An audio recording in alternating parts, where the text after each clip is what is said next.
کبھی کبھی شہر سوتے نہیں، بس ان کی آوازیں دبا دی جاتی ہیں۔ کچھ دیواریں ہوتی ہیں جو کہانیاں کہتی ہیں، مگر کوئی سننے والا نہیں ہوتا۔ کچھ شہر بس اس لیے بسائے جاتے ہیں تاکہ ان میں سچائی کو دفن کیا جا سکے۔ اور ایسے ہی ایک شہر میں ایک صبح اچانک ایک چیخ اٹھتی ہے جو کسی کے گلے سے نہیں بلکہ سناٹے کے سینے سے نکلتی ہے۔ صبح کے 7 بج چکے تھے، رسوئی سے چائے کی مہک باہر آ رہی تھی، لیکن گھر کے اندر کچھ تھا جو آج غائب تھا۔ آواز۔ عارف ہاشمی نے اخبار کھولا، لیکن دل اور دماغ دونوں کسی اور چیز کی تلاش میں تھے۔ ایان۔ اس نے آواز دی، کوئی جواب نہیں آیا۔ عارف نے پھر سے پکارا، ایان، کالج کا ٹائم ہو رہا ہے۔ ہر روز اس وقت ایان گھر کو گونجتا چھوڑ دیتا تھا۔ جلیبی کی فرمائش، باپو کی بائک کی چابی کی چوری، ماں کی دوپٹے میں لپٹی ٹفن کی سوندھی خوشبو، مگر آج گھر بھی اجنبی لگ رہا تھا۔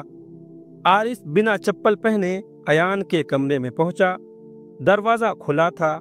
کمرے میں وہ سب کچھ تھا جو روز ہوتا تھا۔ بیگ، کتابیں، جوتے، موبائل، سب اپنی جگہ، بس ایان نہیں تھا۔ اور ایک چیز تھی جو پہلے کبھی نہیں دکھی، ایک کاغذ کا پرزہ، چھوٹا مگر اس پر لکھے لفظ جیسے دیواروں سے ٹکرا کر واپس عارف کی اور لوٹے۔ شہر خاموشی میں سوال پوچھنا منع ہے۔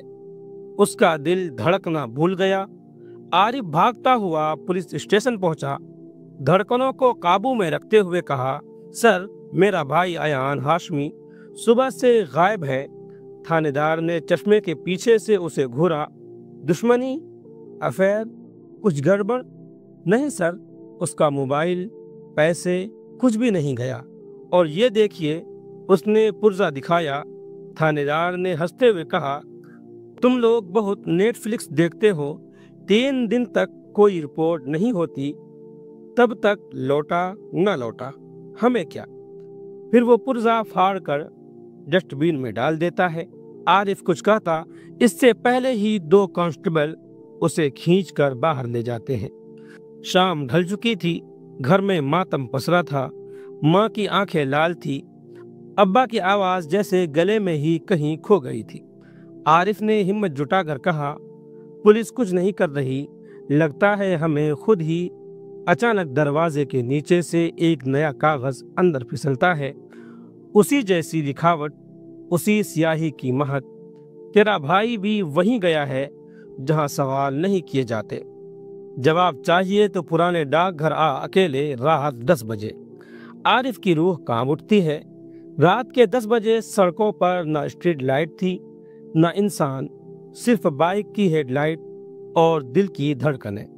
پرانا ڈاک گھر اب جرجر ہو چکا تھا۔ دیواروں پر کائی، دروازے پر زنگ، اندر جیسے صدیوں سے سناٹا جمع ہو۔